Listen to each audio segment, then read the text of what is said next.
matin. Adil Abdelali. Mon invité ce matin est la directrice du département marketing et communication chez Recrute, spécialiste du recrutement au Maroc. Houda Aoura, bonjour et bienvenue sur Atlantique Radio.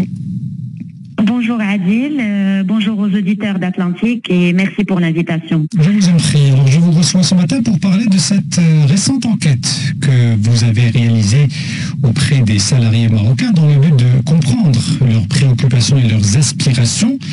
Les Marocains sont-ils satisfaits de leur salaire? C'est la grande question à laquelle vous répondez dans ce document. Nous allons y venir dans un instant, mais pour commencer, est-ce que vous pouvez d'abord nous détailler la procédure suivie dans cette enquête, l'échantillon sondé par exemple, et la période où les secteurs et les profils visés? Alors en effet, c'est la grande question du moment, Adil, surtout en cette période de fin d'année où, comme vous le savez, c'est la période des évaluations de fin d'année où le salarié doit justement faire le point avec l'employeur en vue d'une évolution de carrière et aussi, si tout va bien, une évolution de salaire. Alors justement, pour répondre à cette grande question, nous avons élargi notre cible. C'est-à-dire que nous avons touché tous les candidats de notre base de données, quel que soit leur niveau d'études ou leur niveau d'expérience, et tout secteur et toute fonction confondue. Donc nous avons eu plus de 500 répondants, donc tout profil confondu, et c'est une enquête que nous avons menée au courant du mois d'octobre 2023, donc c'est une enquête qui est très très récente.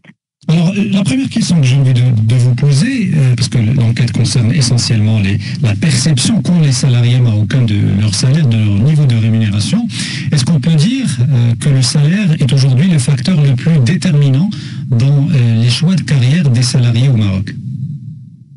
Alors justement, cette enquête-là, croisée avec les résultats d'une ancienne enquête qui date de novembre 2022, qui a été effectuée à l'échelle mondiale cette fois-ci, justement, met en tête de classement le salaire. Les actifs marocains cherchent un salaire plus élevé et du coup, c'est le premier facteur qui les pousse à changer d'emploi à hauteur de 31%.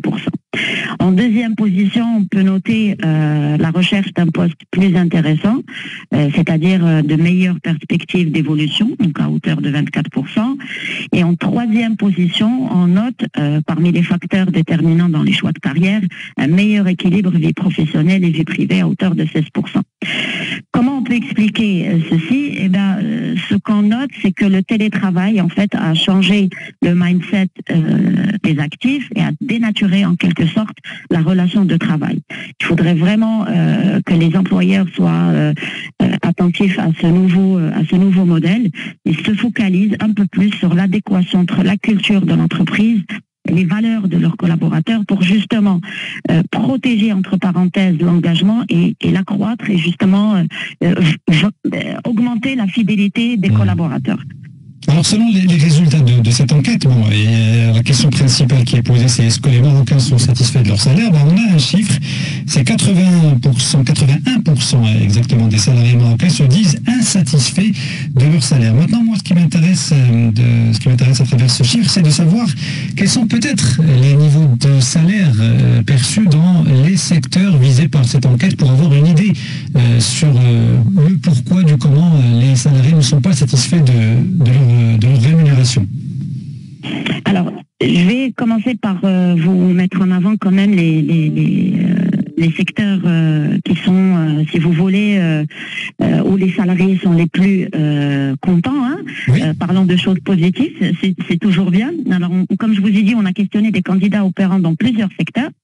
Le secteur en tête de liste, si vous voulez, qui paye mieux leurs salariés, ce sont la banque et l'IT, sans surprise. Dans la catégorie, ces deux secteurs se démarquent dans la catégorie plus de 10 000 dirhams. Et nous retrouvons encore les secteurs banque, finance et IT, donc informatique, dans la tranche 30 000 et 40 000 dirhams. Oui. Donc vous le savez, c'est des secteurs en fait qui sont toujours en perpétuelle compétitivité et du coup voilà, comme c'est la guerre des talents, donc ils font l'effort et ils font le nécessaire justement pour fidéliser leurs collaborateurs à travers une stratégie salariale très attractive. Est-ce que justement, dans les secteurs, par exemple les secteurs que vous avez cités, est-ce que le taux d'insatisfaction ou de satisfaction est corrélé au niveau de salaire perçu dans ces secteurs-là? Autrement dit, quels sont les secteurs dans lesquels les taux d'insatisfaction sont les plus élevés au Maroc? Alors, bon, je peux vous en citer trois. Vous avez trois secteurs en fait qui sont revenus dans la catégorie des moins 4 000 dirhams, ce qui reste un salaire voilà qui est très bas. Oui. Vous avez l'automobile qui est quand même à hauteur de 14% de taux d'insatisfaction. Vous avez en deuxième position le secteur publicitaire, marketing direct à hauteur de 13%.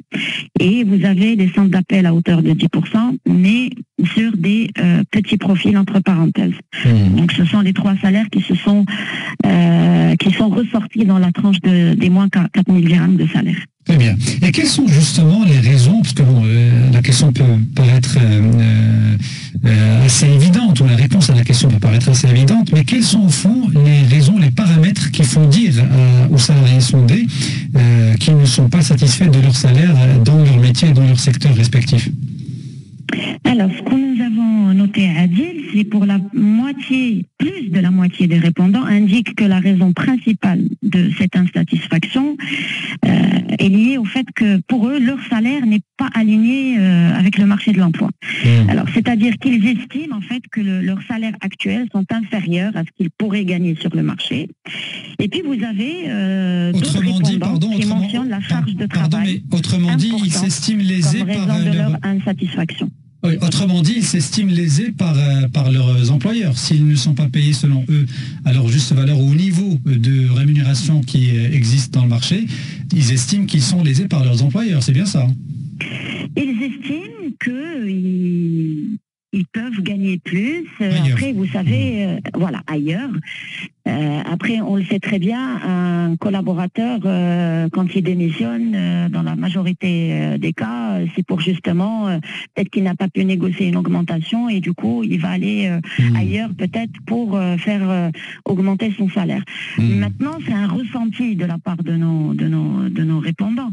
Après, chaque entreprise a une grille salariale bien déterminée par rapport à un niveau d'études ou à un niveau d'expertise.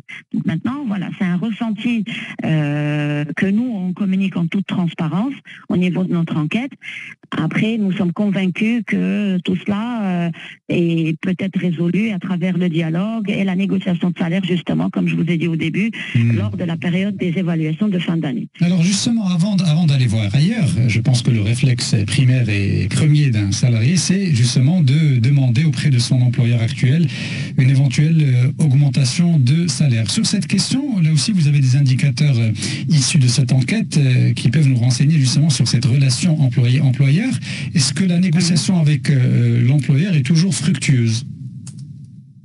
Alors, les chiffres sont assez quand même positifs. Vous avez 43% des candidats qui ont déclaré avoir eu une négociation salariale ont réussi à obtenir l'augmentation souhaitée. Et ce qui est quand même pas mal et assez positif. Cela indique quand même que la négociation salariale, bon, elle n'est pas toujours garantie, mais quand même, le discours est là, la négociation est ouverte. Après, comme je vous ai dit, ça reste des cas précis. C'est-à-dire qu'on ne peut pas généraliser. Comme je vous ai dit, c'est une enquête qui met en highlight certains aspects.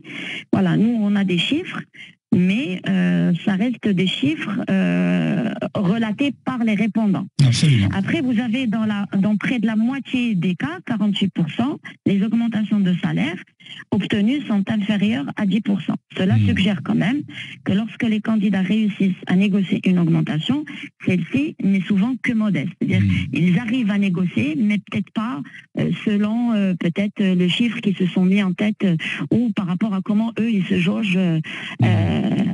Ils jaugent leurs compétences en interne dans l'entreprise. Très bien. Alors, il y a aussi un indicateur qui m'a interpellé dans cette enquête, c'est que la moitié des personnes sondées ont envisagé de travailler en freelance pour des considérations liées justement au salaire. Autrement dit, ils préfèrent changer de statut en passant en mode de freelance pour gagner plus. Que révèle pour vous cet indicateur sur justement ce qu'on peut éventuellement appeler une dégradation des conditions de travail des salariés marocains? Alors, je ne parlerai pas forcément de dégradation des conditions de travail. Vous savez, avec le télétravail, les gens ont compris qu'ils pouvaient travailler où qu'ils soient, et ça a été mis en avant justement après la crise sanitaire. C'est vrai qu'on note un niveau significatif d'intérêt pour le travail indépendant ou freelance, comme vous avez dit, en raison peut-être de considérations salariales, mais il est aussi important de noter que les gens aussi qui optent pour ce modèle-là ou qui sont attirés par le travail indépendant le font pour d'autres raisons, comme la flexibilité ou l'autonomie, ou aussi la possibilité de travailler sur des sujets qui les passionnent plus. On peut parler aussi de reconversion professionnelle. Oui. Aujourd'hui, moi, je suis directrice communication, je peux demain décider de vendre quelque chose sur les réseaux sociaux et décider de complètement changer ou de switcher de carrière. Donc c'est ce qui a été remonté par l'enquête aujourd'hui. Très bien. Alors nous allons conclure par les perspectives pour l'année à venir, 2024. Est-ce que vous avez justement des indicateurs peut-être pour cette année qui vient sur justement l'évolution du marché du travail au Maroc et sur cette question des salaires aussi? Alors 90% des répondants indiquent qu'ils seraient justement prêts à démissionner si un autre employeur leur offrait un salaire plus compétitif. Oui. C'est un chiffre alarmant et qui devrait justement alerter les recruteurs ou les employeurs justement sur cette notion de fidélisation des collaborateurs. Les candidats sont ouverts justement à de nouvelles opportunités si elles s'offrent à eux pour une meilleure rémunération.